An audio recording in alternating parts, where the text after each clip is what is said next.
Live from the Echo Network Studios here in Royal Oak, Michigan, this is Odd Musings. I'm Brett Pinson, creator of Boomtown Scabs, also BrettPinson.com, where all my comics and artwork are at. And I'm joined by Scott Zambelli. Scott Zambelli here, and I'm the creator of Emmanuel, God With Us. It's a Bible-based comic book that I do, and many other things. Yes, we do all kinds of fun stuff. We'll be joined by Domininc Riggio here, who's normally our engineer, and we've got a guest engineer today, Marcus. Don't talk.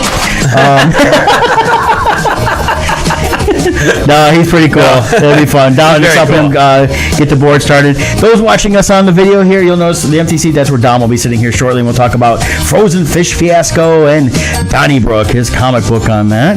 Yep. But to get started, news this past week is, Scott and I have been both talking about how things have changed in our worlds and Comic-Cons, not giving that up and artwork and creating comics, but we've had to find other things. Scott went into real estate. Yep. And that's going really well. I've been, Have you sold a house yet? No, not yet. Okay. It's the time of year where it's prospect building. I mean, people don't have money left over from Christmas, and their dad's like, "Here's $150,000. Go buy a house. Merry Christmas." A lot of houses actually are selling, so it actually is a good market. It's just with me, because I've been out of it for 9 years, and I'm getting back. You got a lot of learning to do again. Well, it's not necessarily that. It's just I'm restarting a business, so it's building that customer base. Once you get the customer base built, then your pipeline is always full. Right.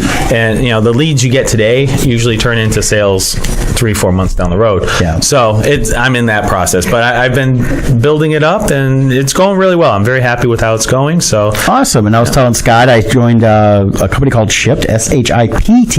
Yep. Not a dirty word. I don't give a shipped. Yes. You can ship to your pants, but hey.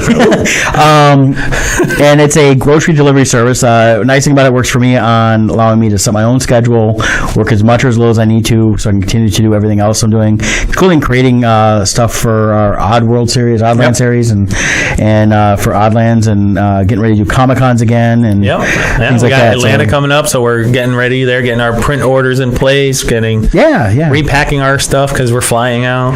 So, but it's been fun. I'm really enjoying it. It's getting me out. I'm getting a lot of exercise because there's a lot of walking up and down aisles. Definitely. And they're tied up here in Michigan with Meyer. I know the nice thing about it is when I do travel, like I was telling Scott, I can go to Tampa and see my sister and stay down there as long as I want because I can work down there too. Yeah, that is great. And I also, if I said, hey, I'm going to Universal, I'm going to go for a week down there, spend a few days at Universal and a few days doing some grocery shopping for people to make the money back that I spent. It's a really neat service. So people sign up. Yeah. And it's through an app? Yeah, it's SHIPT.com. You can do it online or on the web. Pretty much everybody uses their phones that do it, or you can do it online.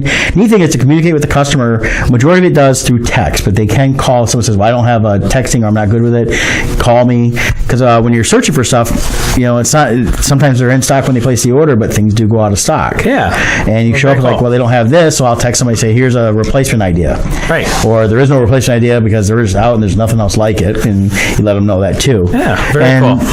I've done about 12 orders now, and because I've only been doing it for a few days, and everybody's been really nice. I've delivered to, and awesome. I'm really happy with how things are going, and just trying to build that up too. Nice thing is I don't have to continue with a client. The Shipt app does it itself, but the more I do it, the more I may see some of the same people over and over. So very good.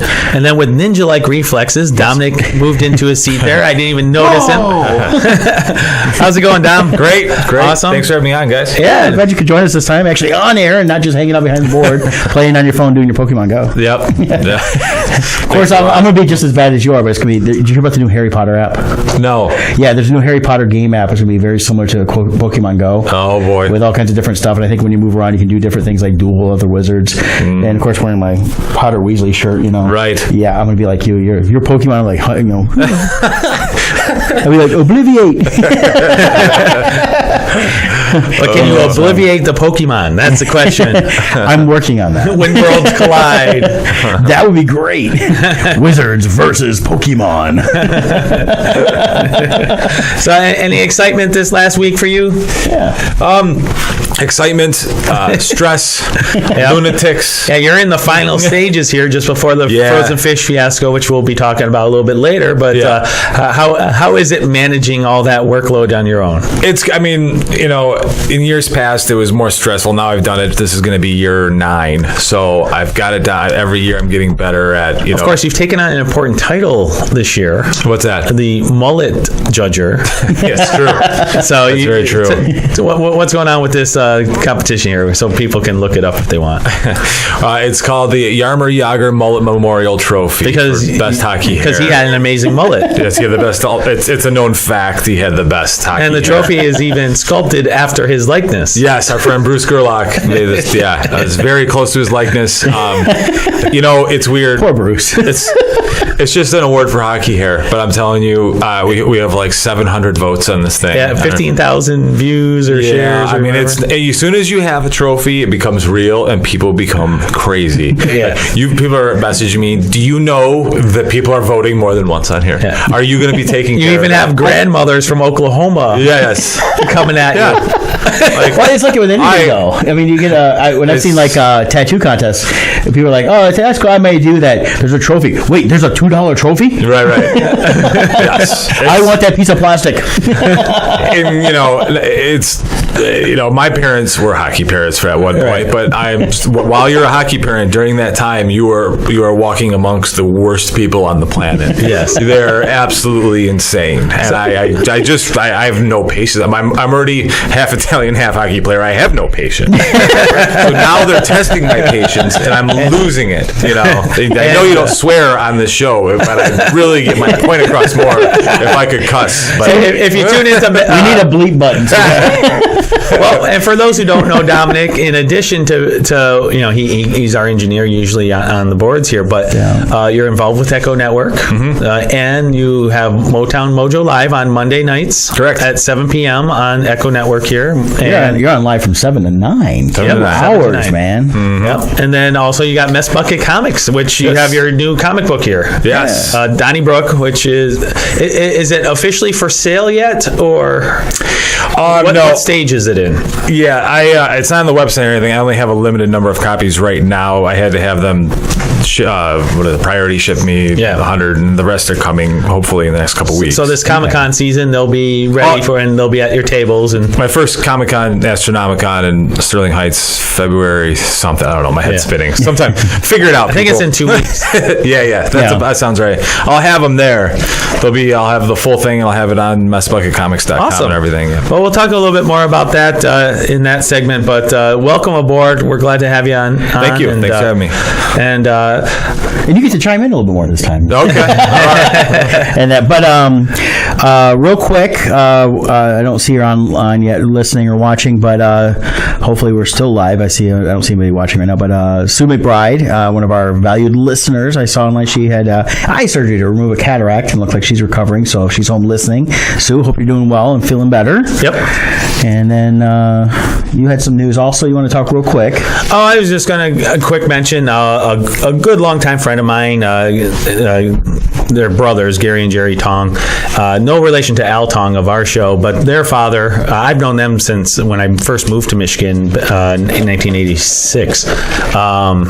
They've been longtime friends. I've known their family for a long time. Their father just passed away a couple weeks ago. Just found out about it. So just sending my condolences out to them. Their dad was great. They grew up in China, lived there. There's some funny tales there. I'm not going to get into all that.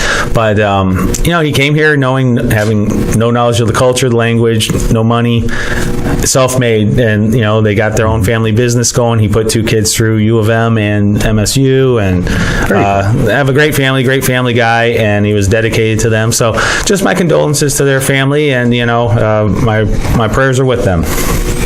Awesome. So definitely with that. Sorry to hear that your dad died, and it sounded like a really good guy. We were talking about it off But he air. has a good legacy. I think that's the important thing. He's got a good legacy in terms of his family and everything he did for them. Exactly. So, and as a kind of a segue, not the one I told him earlier, but in terms of family, Loringer Family Chiropractic. Yes. Still one of our great sponsors. Really love having them around. And at Loringer Family Chiropractic Center PC, they take great pride in providing the finest chiropractic care to each and every patient. I was just there yesterday, had a chance to get adjusted by Dr. Anna Donna. Talked to Terry, who chimed in last week. Her and her daughter Shelby watched us last week, and Shelby was in a little bit of a car accident, but she's okay. Oh, well, that's good. And I'm sure they adjusted her as she needed from that, and I was glad to see she was there, and she checked me in. And so, Shelby, definitely glad you were fine, and sorry about the car, but I'm sure there's insurance involved. Which if you have questions about that, I can help you. I became an expert 11 years ago on that. But at Loringer Family Chiropractic, they offer on-site digital x-rays, massage therapy, orthotics by foot levelers, young living essential oils, aromatherapy, full line of vitamins, and all in a family-oriented environment. Give them a call, 734-697-4244. That's their Belleville location in Michigan. They're also located in Dexter, Michigan, and you can even visit them at LoringerFamilyChiropractic.com. We do have a link at oddmusings.com for you guys to make it easier. And speaking of their massage therapy, I scheduled mine for the Tuesday after we get back from Days of the Dead in Atlanta. And you'll need that after being crammed in the airplane and everything. Yep, we're flying southwest, but going southeast. It's weird. Whoa. So, how does that happen? Yeah, so I saw Jumanji finally. Yes. And Scott was like, you gotta go see it. You gotta go see it. Man, was that awesome. Yeah, it was really good. I really enjoyed it, and it's definitely a movie I would definitely see again. It's something we've been talking about. It's been really ramping up. It's become a solid hit. It's blowing away all expectations. It's almost to, what did we say, it's 770 million worldwide. Yes. So, and I can't remember the numbers, but I want to say it was only expected to do more like 450 or 500 or something. Right, which sounds like it's still a good hit for this type of movie, but yeah, when you see it, you'll understand. It's what I truly enjoy about movies is going in for 2 hours. It takes me away from the normal world, and you get to experience something that's a lot of fun. And it's not just sitting there eating popcorn, which is always a good part of it too. But but The Rock was awesome. I like Dwayne Johnson, and I was telling Scott Scott's never seen Be Cool, which is the sequel to Get Shorty. Have you seen Be Cool, Domininc? Yeah. So I was telling him that's when I first really kind of fell in love with who Dwayne Johnson is as an actor. And, he's playing a homosexual bodyguard wannabe singer/actor, and so it's completely contradicts everything he was always showing in the wrestling ring. And he was awesome. And from there, I was like, this guy can act, and he's good. And he's done everything from being the Tooth Fairy to now in Jumanji and everything else. And then he's got his solid action roles, and he's got Rampage coming out in April. And even his comedy action, him and Kevin Hart really complement each other well. They're they're the current age of twins, where you had Danny DeVito and Schwarzenegger together. We talked about this. They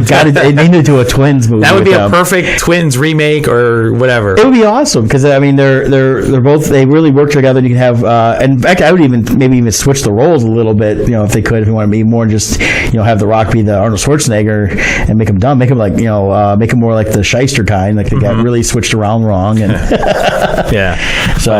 it was good, but I guess for me, the highlights of the movie, I thought all four of the main actors did a great job of portraying their kid versions of themselves. Yeah, because they're supposed to be teenagers, and I felt they maintained that throughout the movie.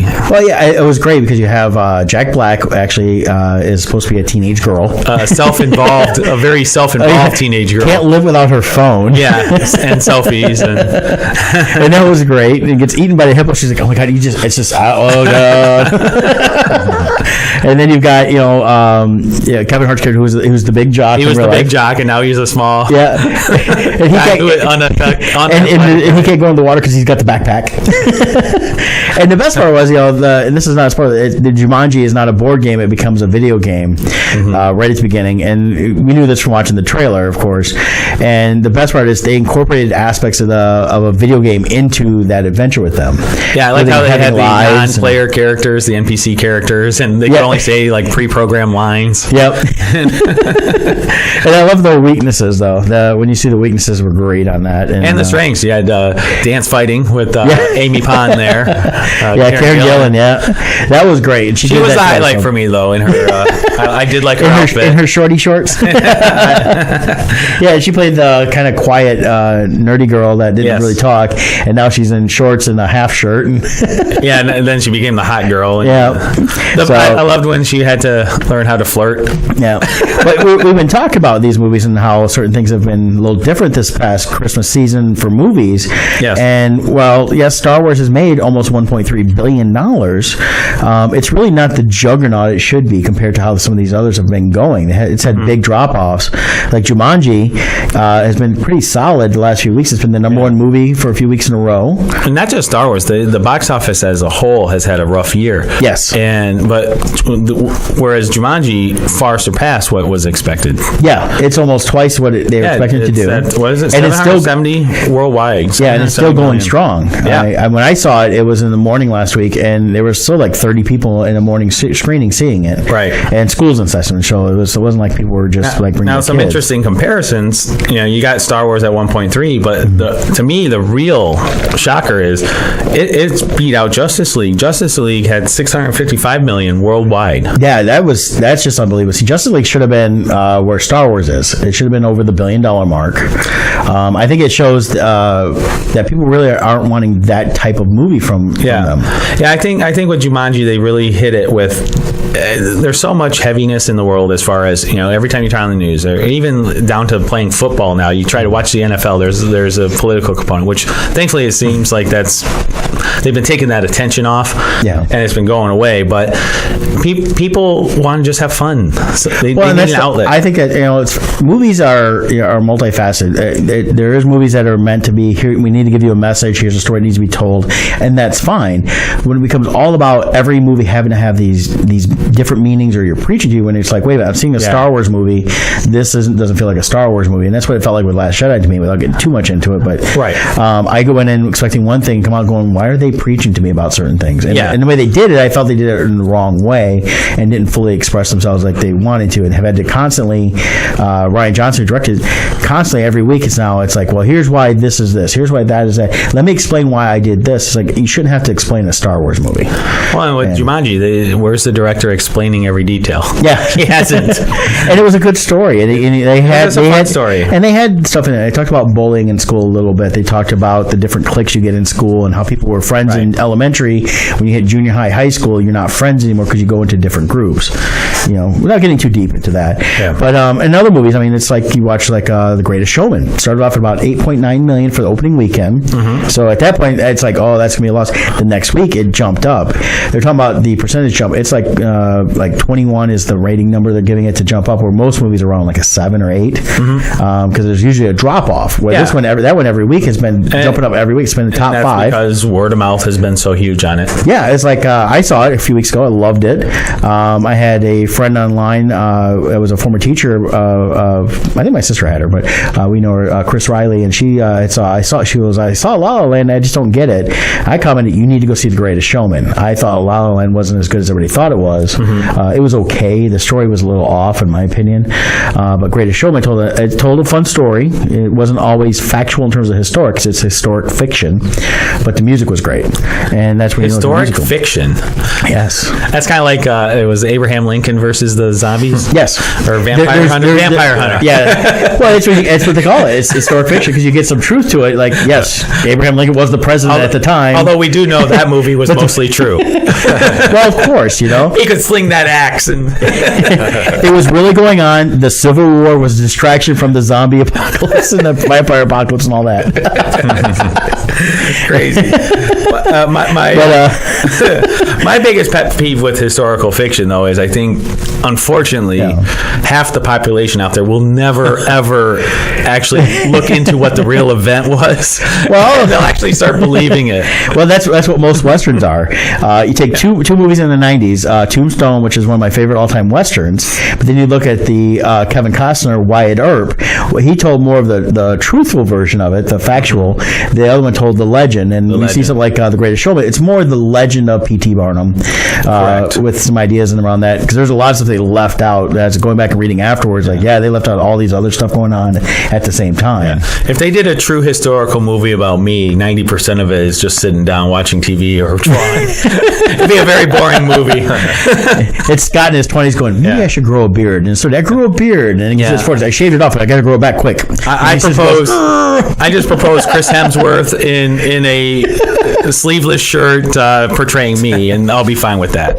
Well, you know what? He lost all that weight for that one movie he did that was based on the Moby Dick. He can also gain weight to sit on your couch. So No, I don't want.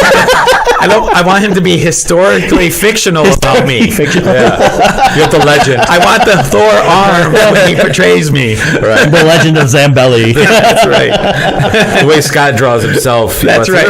Yeah, exactly. That's the Thor. That's the Man, I'm doing it wrong. I draw myself all chubby and white, and No, you don't do that. Okay. What was your quote last time?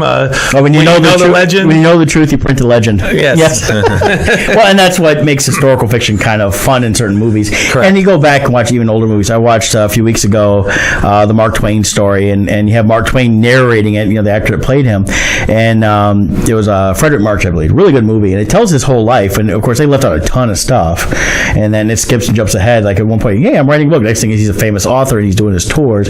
Yeah. But it centered on towards the end about how Twain was actually broke and went on a world tour to make all the money back to pay his debts off, and then his wife died. Towards the end of that run, Right. And that, but I always like Mark Twain as an author and watch. I'd seen that movie before, but in many years, really good movie. Again, historical fiction because it's more about certain things and Right. and you see that a lot in those movies. So Cool.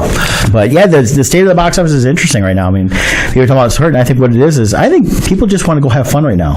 We when things are going on in the world that can be kind of scary or you don't like, you need an escape, and the escape in movies is you don't want it to be anything doing with the real world. And I think that's why we're seeing things like The Greatest Showman do well, Jumanji, and Star Wars, should have been that way. But and even though I know it's a hit, so those of you guys who say it's a hit, yeah, at one point it should have been almost at $2 billion, because guys like Scott and I, we normally see it between 8 and 10 times. I saw it twice. Yep, I saw it twice too. Yeah. So, and that's, Which, if it was more like for me, I enjoy Force Awakens. A lot of people, there's a group out there who didn't like Force Awakens too. But for me, if it was on that level or higher, I wouldn't have been able to afford to see Jumanji. Well, I've always, I would have been spending my money on those other ones. Well,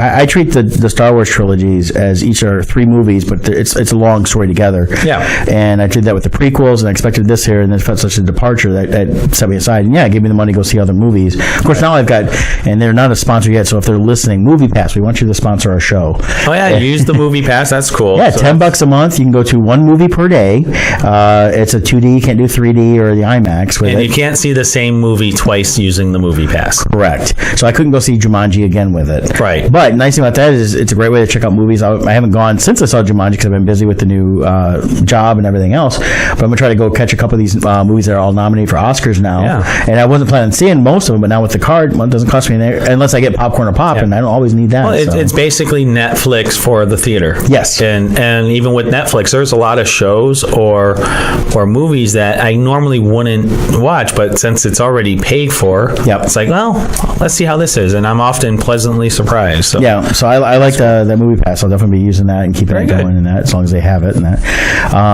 But yeah, so that's kind of our take on this, a little bit of the state of the movies, not getting too deep into it. But the state of other things is International Minute Press. We were there last week, and we saw Joe. Another place where you'll be pleasantly surprised. Yeah, I got to go back there today and drop off an order, talk about a few things on my order that I want, and because we're heading to Days of the Dead next week. But International Minute Press out of Plymouth, Michigan. They design, print, and promote you. They offer specialty printing services, custom graphic designs, marketing consultation, and promotional products. IMP has the services and skills to help artists and entrepreneurs looking to take their business to the next level by exceeding client and customer expectation. Located at 1058 South Main Street, Plymouth, Michigan, which is where I'll be at this afternoon about 1 o'clock. So if you want my autograph, come there. Their phone number is 734-414-6203. You can visit them online at myprinter.intlminutepress.com. We have a link at Odd Music for you guys to make it a lot easier. But talking with Joe last week, they're going to be making some announcements soon. A lot of cool products for our artist friends that are looking for stuff, as well as for businesses wanting to have some really cool promo materials in-house and things like that. So we'll make some more announcements as that comes out. He was giving a kind of sneak preview, so it's going to be pretty cool. Yeah, very cool. Excited for that. Yeah. So now for our guest, our main attraction, Domininc. weighing in at what, 210 and 6'1", 245 pounds. 7th grade, maybe. Now, over the last couple weeks, in the center of our table here, we've had this awesome little trophy belt here, Right. the World Championship title.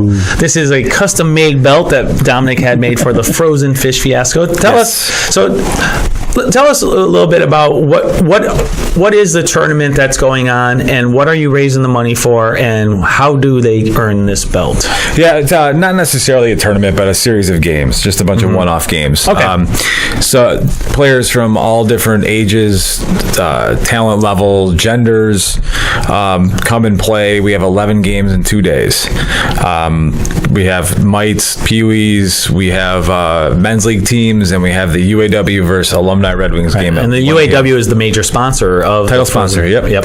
And this championship you were asking about, this belt resembles the Rocky Balboa Apollo Creed red, white, and blue. I thought that was hilarious, but it's well made. If you guys hold it, it's heavy. It's a solid belt. Yeah. The winner of each game gets the trophy belt, and like I said before, some of the parents don't like this because their kids did not win and are not getting a trophy, and I don't care.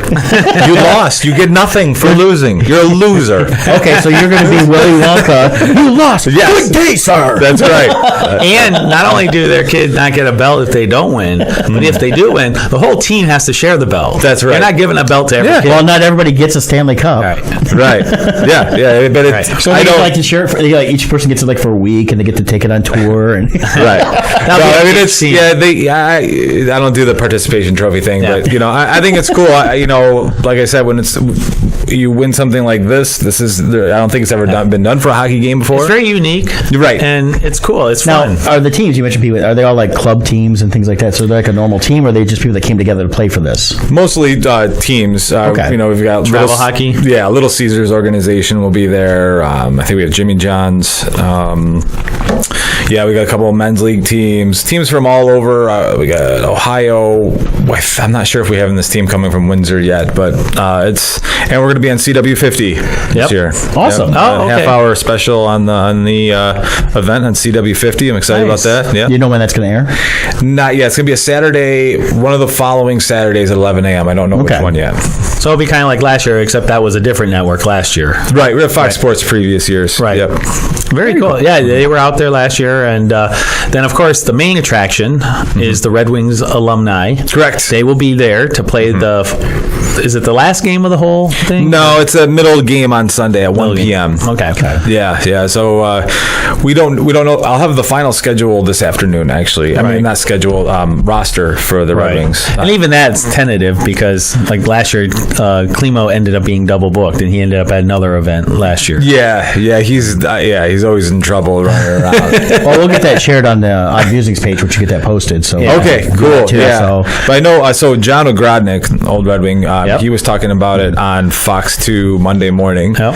I got tons of pictures with him last year. Did you? Okay. Him and his wife were like freaking out that there were stormtroopers there. So I got lots of pictures. Yeah, that's right. 501st are coming out. I was going to say it's a fiasco, so it's not just about the hockey, it's charity, but I want other things going on that don't happen in the hockey world. Right. We have 501st, and which, I mean, you can explain what that is. Yeah, the 501st is like a Star Wars costuming group. We make appearances on behalf of charities and things like that to help raise money for charities, I should say.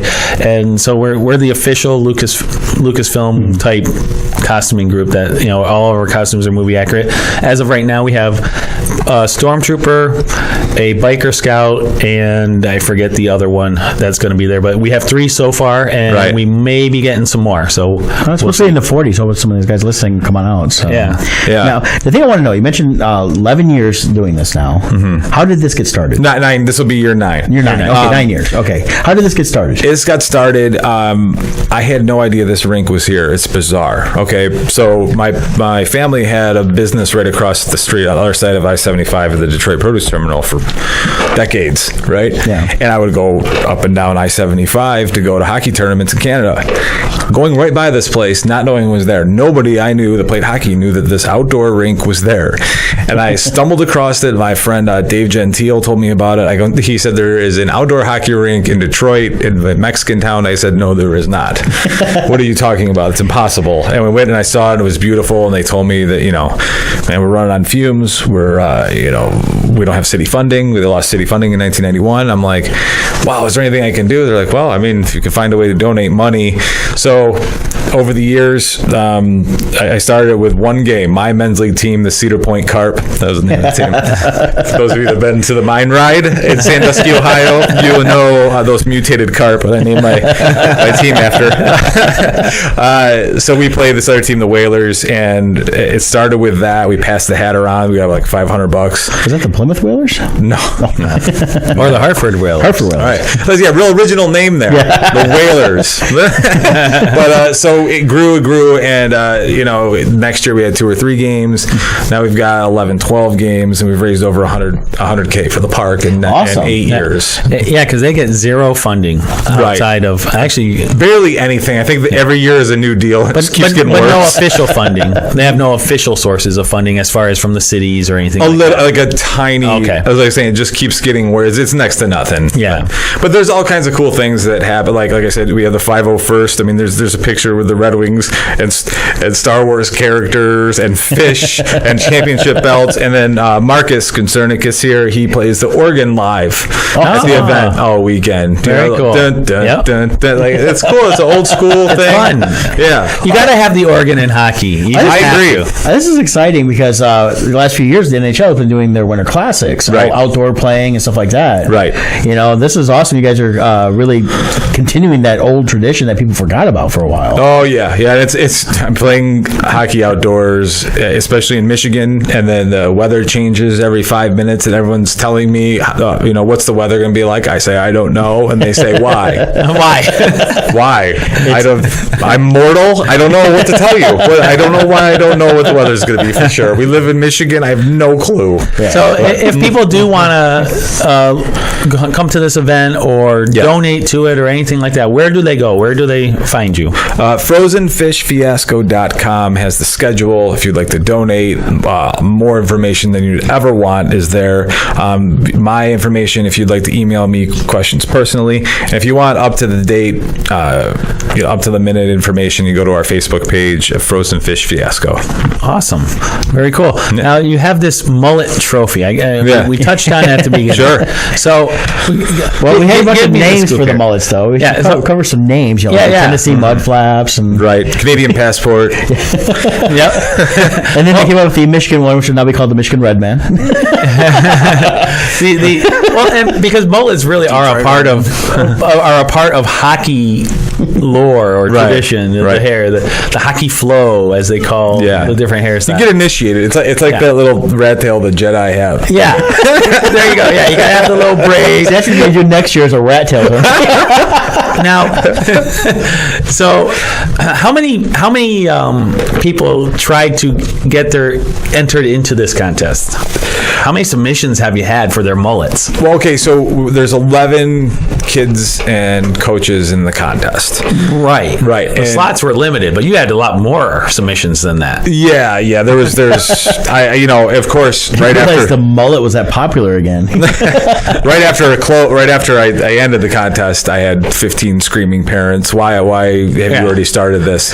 I'm like, it says that I started this yesterday in the email I gave you. What amazes me that is we're talking about mullets, and there are parents angry that their child's mullet is not getting recognition. See how great these parents are?'re so great. It's so much fun. I want to fight all of them. My kid's mullet actually drags in the mud. Come on. This year, it's not the Red Wings anymore. The main event is Domininc fighting all the parents. Yes, it's a mullet contest surrounded by hockey. It's just become an M&A event. Next year, I have a proposal here. Okay. Invite Brutus the Barber Beefcake. Oh, okay. And the losers get their mullets cut off. Done. Got the haircut match. There you go. We got wrestling belts already. Why not? Yeah. I'm sure Brutus would come out for that. Cut some hair. No, I think it's just another thing I like to do that's outside the box and different and fun. And, but like I'm ripping on the parents, but honestly, there's always a couple of bad apples, but most of the time they're great. They're fine. I'm just, But hockey's been in your life, your whole life, practically, right? And which takes us to Donny Brooke here, where you've incorporated your real life experiences and create a historical fiction about your life experiences and what goes on behind the scenes as well as in front of the scenes. Correct. You did much more than just travel hockey, correct? Yeah, I played a little bit of junior hockey as well. Yeah, so you got experience on many levels in the sport. Yeah. So and it was co-written by my friend Ryan Craig as well. He came up with a lot of the different character ideas and stuff, and he played AHL, I believe, so semi-pro. He played further than I did. So it's just a more honest, really genuine look behind the scenes and what these players are like. Right. It's almost like if you look at a movie like Office Space, and everyone that's worked in an office would be like, there is always that weird guy that's crazy about a stapler, or then there's you change the name, but it's the same person in every office. So it's the same thing on the hockey team. Yeah, there's the guy who's always naked running around making then there's the crazy psycho guy who doesn't sleep and shows up and plays better than anyone, and you have the Hanson brothers. That's a reference. There's a little. You got them in the poster there. They're not watching. But so there's those personalities I really like to. You've taken those personalities and create them into characters. Right. I've always been obsessed with subculture for some reason. I like how things occur in these weird environments, and how because of that there's these odd personalities and the way people act. I think and how those personalities interact too. This is a unedited version, so it is a mature content. It's very adult. So it's a not grammar, but you're talking visually too. Yes. This is not for the hockey peewees. There are some locker room scenes. Right. Yes. There's nudity. There's violence. There's language. So it's just for children to enjoy. Yep. No, but it's like I said, it's an honest. Well, kids watch Deadpool now. So. Yes, right. It's not that bad, but it's an honest look at how it is, and it's not just all the things, the graphic content for the sake of having it. There's a reason. It's what's going on in that room. Right. It's a lot of fun. That the fictional team is the Michigan Massacre. Yep. They have like the bloody. I like their logo. Yeah, their logo is really cool. And the main bad guy team that they play is a little tribute back to what I mentioned earlier, the Cedar Point Carp. They're the Ohio Thrill. Okay. And they're from Sandusky. I like the names you come up with. That's really good. Yeah. And your big bad guy, he's a Russian guy, isn't he? No. No, that's the captain of the team. Oh, he's the captain. Soroy, yeah. Soroy? Yes. I love it. He looks like what's his name? The British actor that used to be a football player or soccer player. Oh, Vinnie Jones. Vinnie Jones, yeah. Oh, the Juggernaut. Yes. What a great role. He does kind of look like that now that you say that. Yeah. Now, if the Michigan Massacre were entered into a best hair contest for the Jaromir Jagr Award, who would win on the team? I think that would be Double D. Double D. Yeah. And what's his hair like? He's got. It's not like a classic mullet where it's short on the sides, but it's kind of like this big mane. Okay. It goes all the way back. Well, that's really how Jamir's was, wasn't it? His was more of a mane. He had very curly in the front. Kind of a half fro. Almost. It was glorious. Glorious. with glorious. What was that from the movie? I forget. I'm so bad. Yes, please, people Google Jaromir Jagr 1992 mullet. Yes, you're very happy with yourself. Yes. You'll hear Angel sing when his hair appears, right? Right. Cool. So, and this is going to be an ongoing series, correct? Yes. Yeah. Is it ongoing, or is it like? Do you have a certain story arc planned? What's the future of Donny Brooke? Yeah. So the way I'm going to set it up is it's going to be ongoing, but this book is called Season 1, Book 1. So there'll be Book 2, Book 3, maybe Book 4 of Season 1, and then I'm going to start Season 2. Okay. So some of these players are going to get called up to the NHL or the show, or retire, or get injured, get traded, and then new people are going to be coming in. So it's like a soap opera centered around a hockey team, but with all like the real things that happen are actually why it's not just like walking out, there's a death, they're gone, but they might go away and come back. You can recreate the scene where the goalie gets his throat slit on the ice there. That was a brutal one. Yep. Oh, that was 70s? Oh God, that's happened a couple times. Yeah, the one in particular I'm thinking of was amazing. Right. Crazy, but very cool. Yeah, what else you. is on your plate? You got the Arcane Awakening. That's another series you created. Yeah. Right. Yeah, it's a graphic novel trilogy. I finished that first story arc. And you got a new Ravager this year. Yes. Yeah, a 3D printed Ravager that's 1/10 of the weight. And it's not made of clay. It's not fragile. When people touch it, I don't have to fight them. I could just relax. Yeah, I see you. Okay, you can touch fine. When you're at a convention, so I have this big red demon on my table, and people want to, they want to. It's very inviting to touch, especially with the "Do Not Touch" sign. Right. I've got to battle all this stuff, and inside my head is exploding.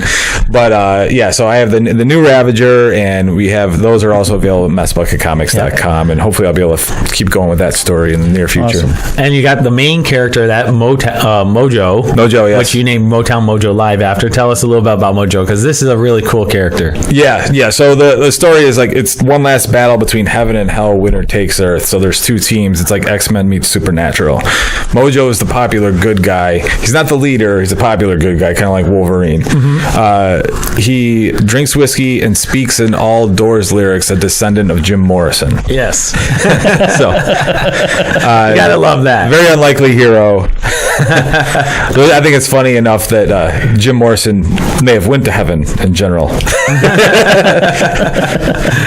Very cool. Yeah. And as far as your appearances for Comic-Cons, what you got? Astronomicon coming up. Yes, I have Astronomicon coming up. I do have my schedule. As far as Michigan, Motor City Comic-Con. Awesome. Sure, that's in May. Yep. After Astronomicon, I have we're going to Lexington, Kentucky in March. Okay.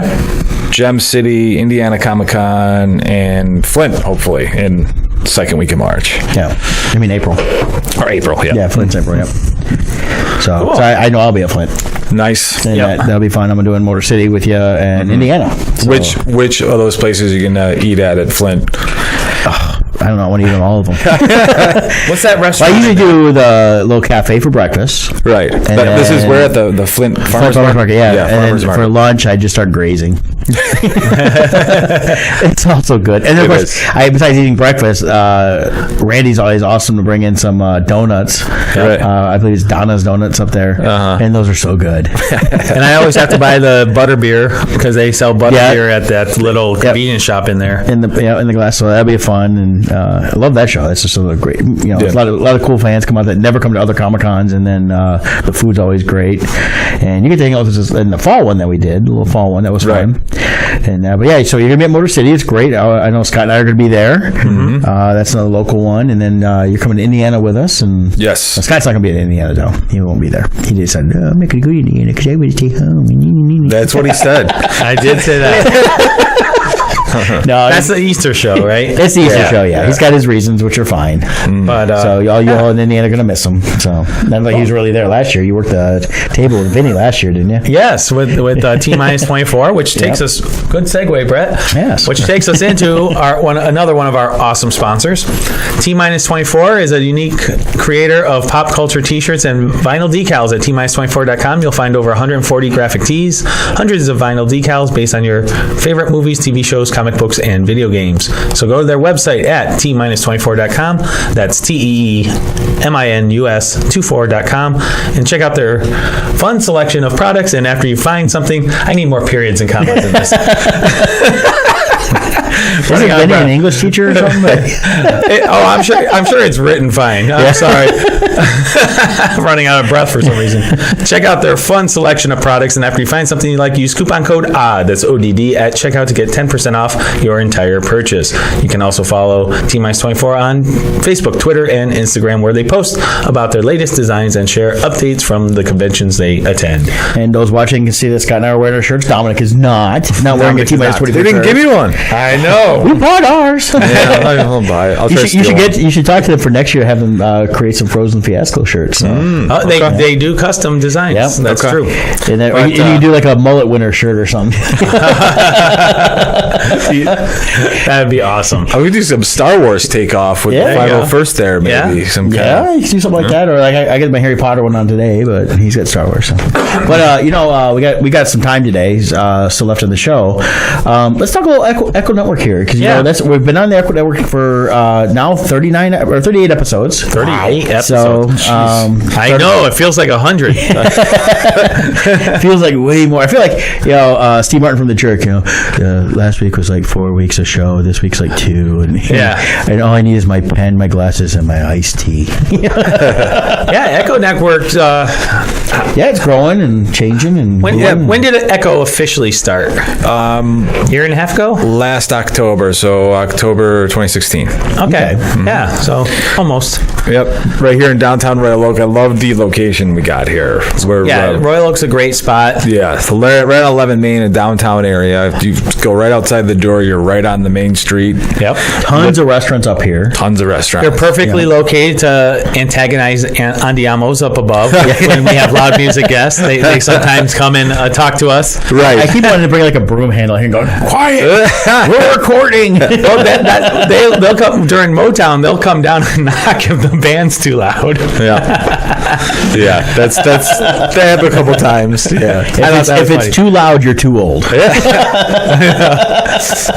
As I turn my mic down, what they should do is book the bands. Yes, I agree. There you go. I agree. Yeah, so we have a network here in the studio. Yeah. And anybody that wants to have their own podcast, like you guys have, even two yahoos like us. Yeah, that's right. And that's the best part about it is you guys you have a nice professional board running it. You have all the microphone stands, and we moved some for the cameras for that side. But you've got 8 setups total, including one for the person that's running the board. So you can have quite a few people in here, and people can double up on the mics or talking. That's just you only got so many headphones, and that. So, but how many shows you guys running right now? 25. See, that's quite a bit for a network, for a podcast network for a year and a half. But yeah, we're new. We got 25 shows. I think 6 of those are syndicated. A couple from Phoenix and Cleveland, Ohio. Because we have a link on Odd Musings that has our live channel, but that's the live Echo Network, and you guys are running stuff 24 hours a day, 7 days a week. Correct. Yeah, so at any time you go to oddmusings.com, go to that live stream, you'll hear whatever Echo is playing at that time. Yeah. Yep. The easy part, I think, is that people come in, they're like, I don't know anything about how to do a podcast or how to get it out there on the internet. The thing is, we take care of all that for you. Yeah. We'll come in here, we'll broadcast it live, and then we'll also upload it to iTunes, SoundCloud, Stitcher, everywhere podcasts are heard. Yep. You literally come in, record, have a good time, and get the hell out of here. And you even offer, if let's say you don't want to do a podcast, but you even had people use your studios to do audiobooks, right, and other recordings too. So if you need some professional recording done, but you don't need a full-blown music studio, right, this works for that. Yeah, we've had bands record here. Yeah, we've had audiobooks. You don't have to be live either. Some people don't want to be live; they just want to record it and give it out to their fans when they feel like it. And we've done that with a few of our episodes when we've been traveling, that we just come in and pre-record them, and then they air at the time we want to air through the Echo Network, because we still like that, but then we have it also on our channels, which is something that I know some people don't do. I like the fact that you guys allow us to, don't allow us because we own the show, but you send us the file after the show, and then we can upload it through our channels through Stitcher and iTunes and all that, and go from there. And I like having both aspects of those places. And you own your show and all your content as well. Right. Exactly. That's an important thing.